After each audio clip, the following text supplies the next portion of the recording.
Hi everybody, we're back to do something else live. Because I'm here by myself and the phone is over there, I can't see what you guys are writing to me, so I won't be able to answer anything while we're going. But if you have any questions, put them in the comments, and as soon as the video is over, I will go back and answer your questions. So lots of people are intimidated by artichokes. Some people had them when they were kids. I've had so many people tell me that kind of stuff, and then never had them again because they didn't know how to do them. There are some tricks to it, but they're not hard. So this is something that my Nonna used to make that I absolutely loved. It was something super incredibly special, and it was a treat. So I'm going to show you how I learned how to make them today. There's a lot of different ways to make them, and a lot of people, I believe, waste so much of it because there's some really good parts here that most people throw away. So anyway, you've got your nice big artichokes here, and these are actually two different shaped ones. So I'll show you how to deal with both of them.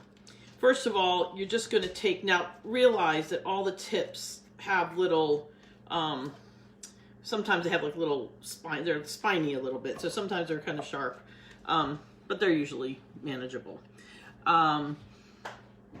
They are tough, but you just pull off these bottom leaves. So you're just going to go up.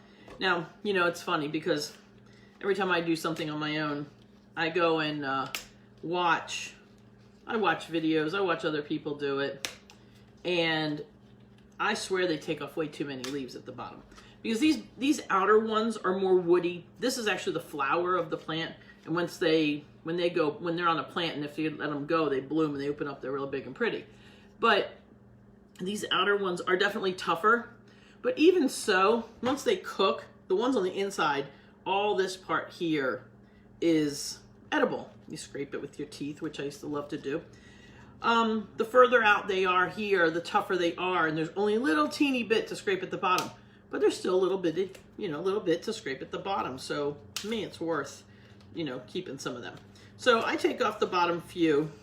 Some people take off as many as they can till they can see the heart, which I think is too many. And if you don't like them, you can take them off. Now, today I was looking for my good kitchen scissors, and as per usual, and there's only, a couple kids running around here lately, can't find my kitchen scissors. So I washed my other scissors, my little red handled ones. They still work. So basically you're just going to cut the tips. You're going to go around now and cut the tips off all of the leaves. So we're going to do this. Because the tips have nothing. And most of them, see, now here's an ugly one. It's split in two and it's brown. So I'm going to take that whole leaf off. This one's only half got a brown spot, so I'll take it off halfway.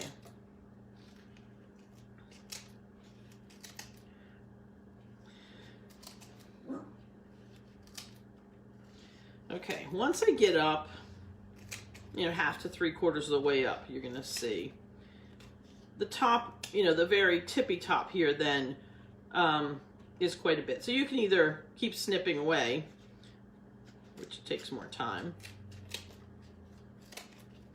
Do a couple more outer ones here. So now you start to look like the kind you see. Now I've got this top piece here that really, there's no chance of any of that having any meat on it. So that's when I get out the big knife and I just cut the top off.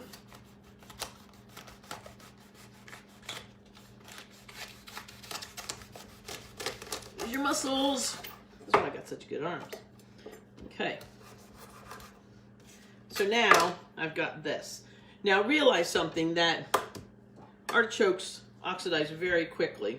So one little trick is to cut a lemon and just cover the top real quick.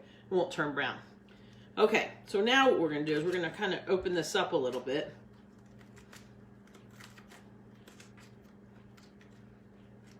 I'm going to get a spoon, which is the only prop I didn't get ready here. See which one works better. Now, these purple pieces inside, see? That's the choke. It'll choke you. They're really really yucky. So I'll try to pull out a few of them, but they're actually kind of spiny on the inside. So take a spoon and just go down and start pulling them out, kind of digging it out.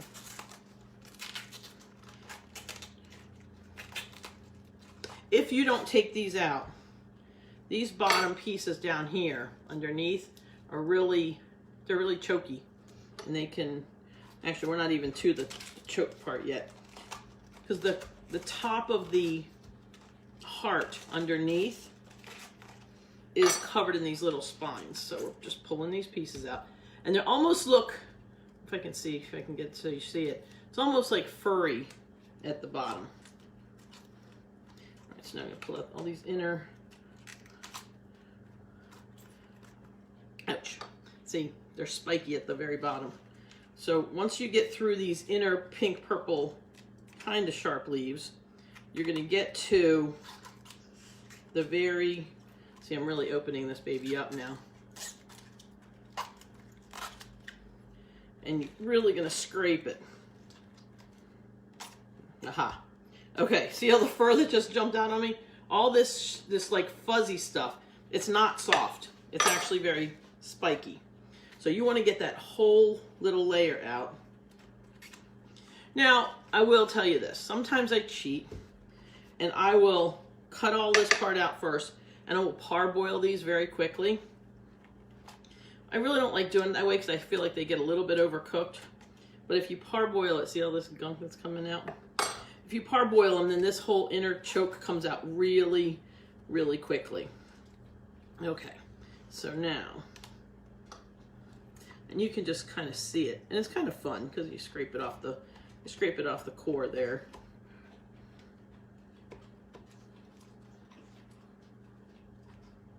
Okay.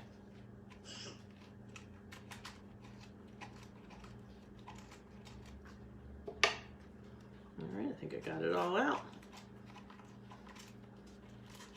Go a little further, a good measure. You can tell where the heart is because it's the hard part at the bottom, and you're not really losing any of that because you're not scraping that off. It's really, at this point, while it's still raw, it's really tough. So, okay. Feels pretty smooth. And that's that. And I am gonna rub a little bit more lemon on that. Now what I usually do, once I've done this, while I'm doing a couple of them, is I will take some lemon, squeeze it in this big bowl of water here.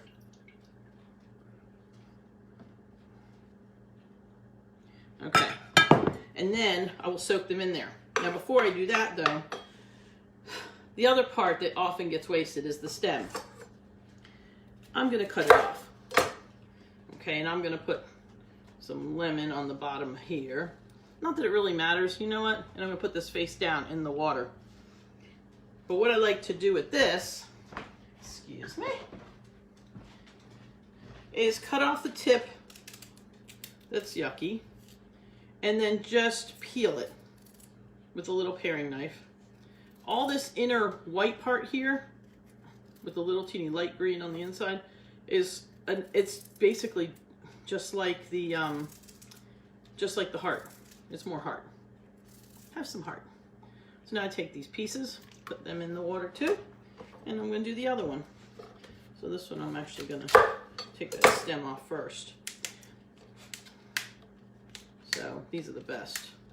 So now I'm going to do it quicker because you've already seen how to do it. Actually, this didn't have very many ugly ones on the bottom, so I'm going to leave some of them on. And again, you know what? If there's a tough leaf at the end, who cares? But if you end up with one that has even a little bit, sometimes when I eat these, if there's one little piece left, it makes me happy. You know, it's that last little bite that you get, tough or not. So do my trimming here. So now what I'm going to do once these are both done, because I'm just making two, because it's just me and Angelina tonight. None of the boys are here.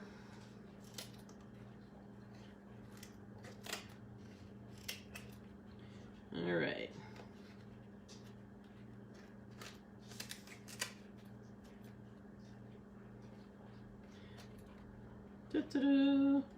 Couple more. my good kitchen scissors are a little sharper and go a little quicker, but you know, that's life with children. You know, I don't know how many of you know that I have 6 children who are no longer children, but I have raised 6 people. I call them that now. You know, they're little people, big people. They're all kind of big. All right, so we're gonna move this, clear my little area here, cut this top off.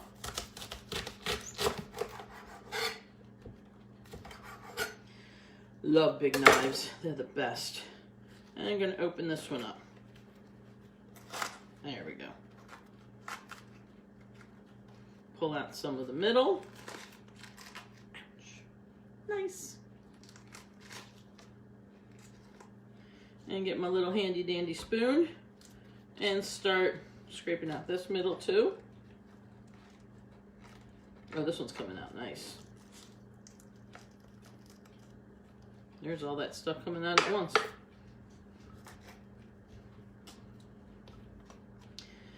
I have been places where they actually didn't take out the middle, and once it was cooked, and they were even stuffed, once it was cooked, then you were kind of responsible for looking out for yourself and pulling out those spines and not eating them. I think that's completely wrong. Preparation is everything, and that part of the enjoyment. I don't know, I kind of like doing this. Now make sure you don't take out too many of the inner ones, you know, because those are the inner soft, inner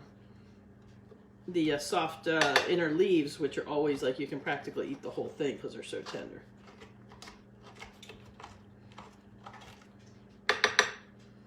Okay, so now while these babies soak in the water for a few minutes,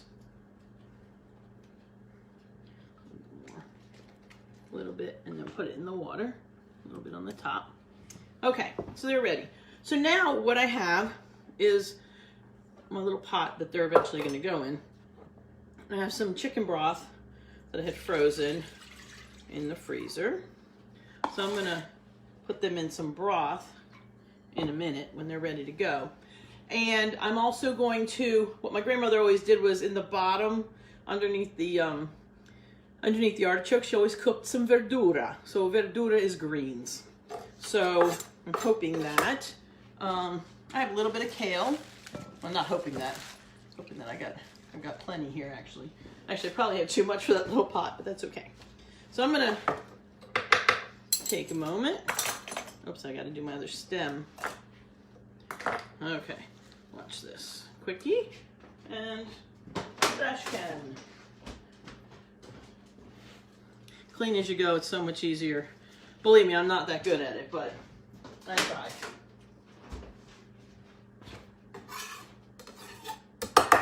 Okay. Nice. So now I've got this big batch of kale here. What I usually do is I cut it down long ways into the big leaves, so that, because they're so wide, just kind of turn it over and cut them long ways a couple of times. Then I just cut them into smaller pieces. Now, kale, escarole is a great one to put in the bottom here. So this is already washed. I'm just going to put some of it in there. Angeline absolutely loves kale. And I'm going to save some of this for later to saute up with some garlic. That's the other way we like it. So I've got that in the chicken broth. Clean this baby off. Trash can. And really quickly, I'm going to do this other stem. And then we're going to make the stuffing,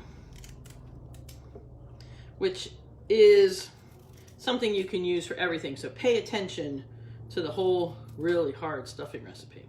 Ha ha ha. Okay, so I've got another stem here, going to go in the lemon water, and that's that. So now, at this point, I just need to stuff them. Usually, and this is what I'm going to teach you to do right now, is I keep some breadcrumbs always ready to roll. So these are some breadcrumbs that I usually make ahead of time. I take any old bread, any rolls that got hard, any ends to whatever bread we have, and I make breadcrumbs out of them. I keep them in a Ziploc bag and keep them in the freezer. Now, so those are breadcrumbs. One of the things I love best in my breadcrumbs is fresh parsley. So now I've got some right here. It's been in my little cup of water. So I'm going to take this, we're going to chop it. I love chopping parsley. Chopping parsley to me, okay, is a memory from growing up in my dad's restaurant. Because even though my grandmother used to chop parsley, she did everything small with a little knife. But I was enamored with how they chopped the parsley at the restaurant. So I take off the biggest parts of the stems. But have you ever grabbed a piece of parsley stem and chewed on it? It tastes like parsley and it's really kind of yummy. Okay, so I take these babies here, hold them together, kind of nice and tight, and I just, look, that has a little artichoke on it. Okay, there we go. And I just start to chop. Okay, so I'm going to chop it in pieces first. But then it's about constantly going back and forth over it. And I remember being so fascinated watching them chop the parsley at the restaurant.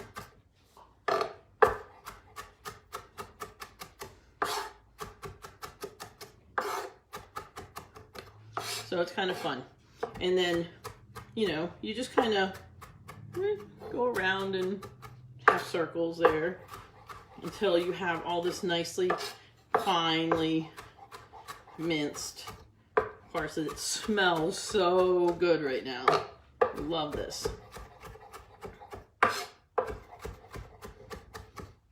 And that's pretty quick. By the time I would have put this, well, you can't do this. You can't do this in a food processor. It'll turn to mush. This you got to do by hand. I've seen these little, I don't know, gadgets that'll chop your herbs for you. It's a bunch of baloney. So just a good knife is all you need. So I'm going to put a nice handful of parsley in my breadcrumbs. We're going to create the breadcrumb concoction. My grandmother used to come over, and one of the things that she would bring in her box, because she always had a box that she would walk, well, she didn't walk in with the box. She would be walking in and my grandfather would be behind her with a cardboard box. And it would be full of goodies. And so, you know, it would be some meatballs. It would be a little jar of caponata. We'll do that another time. Or as she called it, caponadina, which is the Sicilian, one of the Sicilian dialect words for it. And other times it would be a plastic bag tied with a twisty tie full of her breadcrumbs, which was breadcrumbs, parsley, a little bit of salt and pepper. So I'm actually going to throw a little salt in there now. A little pepper in there. Maybe a little more pepper because I like pepper. And then some finely chopped garlic that we're going to do the same way we just did the parsley. So I'm going to peel some garlic. So again, I've shown this before, but I'll say it again. You chop off the root end and then just hold it because then half the skin comes off and give it a whack. Ta-da, it falls out. So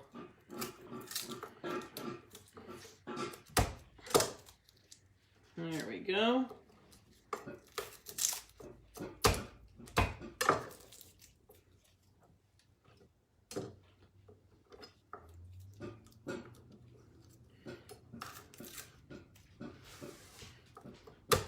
And I think that's probably, actually, it might be more than I need. Let's see. We're going to take these couple big cloves and do the same thing. Chop them really fine.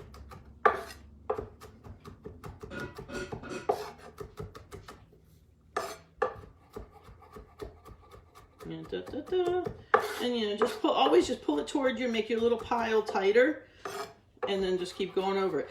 And you'll be surprised what the right tools, the right knives, and a good big cutting board.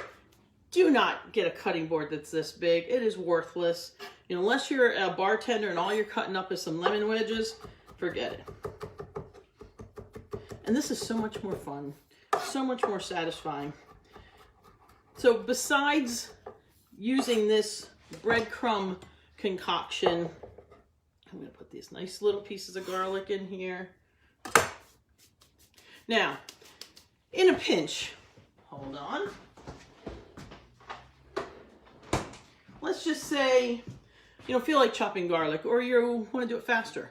If you keep garlic like this, so the other day I think I showed this in a different video, but if you chop garlic up the way I just did, cover it with olive oil, it's completely solid in the refrigerator. But once you, let's see here, you know, dig into it and stir it around, it will melt, and you'll just have garlic sitting in olive oil. We're gonna be putting olive oil in these breadcrumbs anyway, so you could always use a spoonful of this for your garlic, and then just add more breadcrumbs to it. I mean, add more olive oil to it. Listen to me. So, the breadcrumbs just smell so good with the garlic and the parsley in it. So see how much, I don't know if you can see how much is in there, but it's nice and full of goodies, because you don't want it to be lame. You want it to be completely flavorful. So now the trick is I moisten these with some olive oil. An extra virgin olive oil, absolutely no other way to do it. So I'm going to moisten these while I get one more ingredient.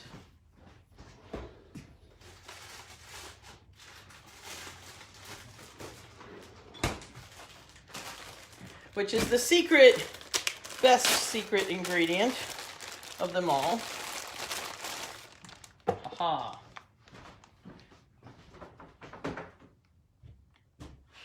That is, if I can find my cheese grater.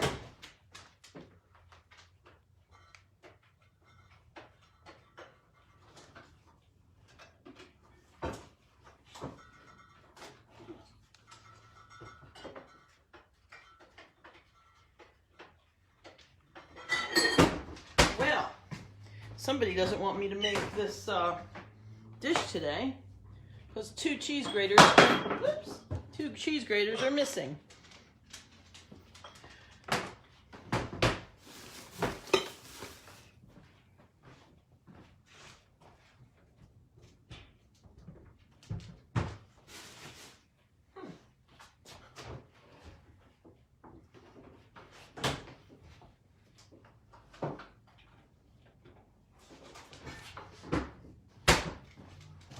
Okay, I'm back. Found the cheese grater. You know, sometimes when you live in a house full of people, life gets in the way. So you get your cheese grater, and if you don't have your cheese already grated, this is some nice Parmesan. You can use Parmesan, you can use Romano, you can use Grano. They're all, some of you want a good hard cheese. Actually, what am I saying? This is Romano, which is Nonna's favorite. So I'm just going to grate some cheese.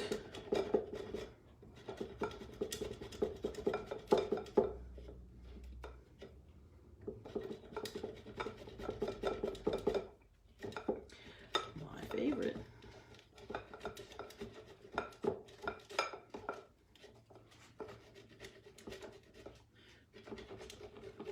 I'm the queen of grating pieces of my thumb. I'm doing pretty good here today. How many of you have grated a finger before? Nothing like it. It's the stuff memories are made out of. Okay. So I think that might be enough. Mix this all in. It definitely needs a little more oil. Now, somebody out there is going to ask me, how much breadcrumbs are you using? And how much olive oil am I using? I made the breadcrumbs that I had. I know from looking at the size of those two giant artichokes, that this is going to be a good amount. If I have any left over, even after I've put the stuff in it, it will go back in a bag and it will go in the freezer. Now I have seasoned breadcrumbs ready for whatever comes next. As far as the olive oil, I want these to be nice and moist. And this thing has a stopper thingy on it anyway, so it doesn't really come out that fast. It's like a couple tablespoons at a time. So, now, these were some breadcrumbs that I had that were really dry when the bread was really dry when I made the crumbs, so they tend to come out more fine. when the bread is still has a little life to it and I make breadcrumbs, they're a little more, I don't pulse them quite as much, and they're a little bigger, almost like the size of the panko breadcrumbs that everybody uses, that I've never ever used, because I'm like, that's just like the breadcrumbs I make. So a funny story about breadcrumbs. I make my own. Always, always have. I have never in my life bought one of those cans of breadcrumbs that you buy at the grocery store that are on a shelf. First of all, it looks like sand. It's so fine. Secondly, it's full of stuff I have no idea. And unfortunately, in this country, we seem to think, I think this needs a little more cheese, because you know what? You can never have too much cheese. So anyway, but unfortunately, I think we think, as being Italian American, that the more garlic you use, the more oregano you use, the more parsley you use, the more basil you use, whatever, we got to almost overdo it. We got to become more Italian. But it's not really that Italian, because in Italy, flavors are much more subtle. Granted, cheese is never subtle, but that's a different story. But, you know, you don't overdo the herbs and spices. It's a nice, subtle, yummy, subtle flavor. Okay, so I've got my grated cheese. Oh man, that smells so good. So now, in the end, we will be pouring a little bit more olive oil on top to make sure the top makes a nice crust. So now, I'm going to take my nice artichoke, make it nice and open here, and I'm going to stuff it. Now, if you all will notice, if you remember, I only put in like a little teeny bit of salt, because the cheese really covers the salt thing. Now, my Nonna only used to stuff the middle. A lot of people, and I stuff it nice and tight. A lot of people I see stuff these outer leaves, but you know, to me, that kind of just gets in the way of eating the leaves. So you can do a little bit if you want. If you want to stuff the leaves, that's fine. It's up to you. It's in there like that. You know, put a little bit in the outer leaves. Makes it look bigger and more, you know, I don't know. I guess it is kind of pretty. Okay. So we've got this nice, big, stuffed artichoke. See, nice and close. Whoa, I'm gonna drop my. So now I'm gonna put this inside here with the greens. I take this other one.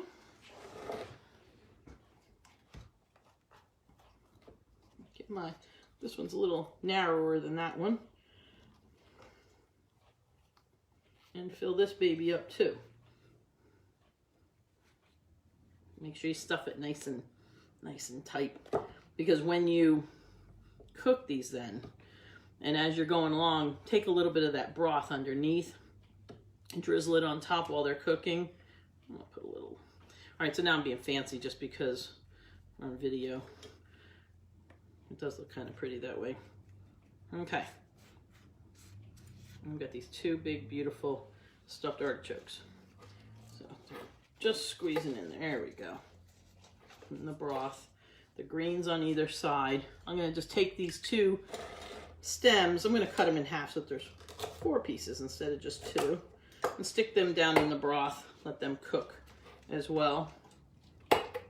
And that's it. So now I'm going to take these. I'm going to put them on the stove to cook. And it's going to be, you know, we put a lid on them, so they're going to steam up real nice. And then that'll be that. So what I'm going to do, actually, hold on, let me do this right now.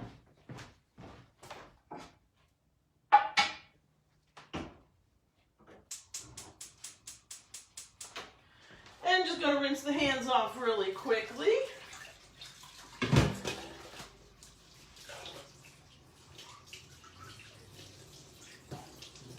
All right. Put the lid on the artichokes. Grab my towel.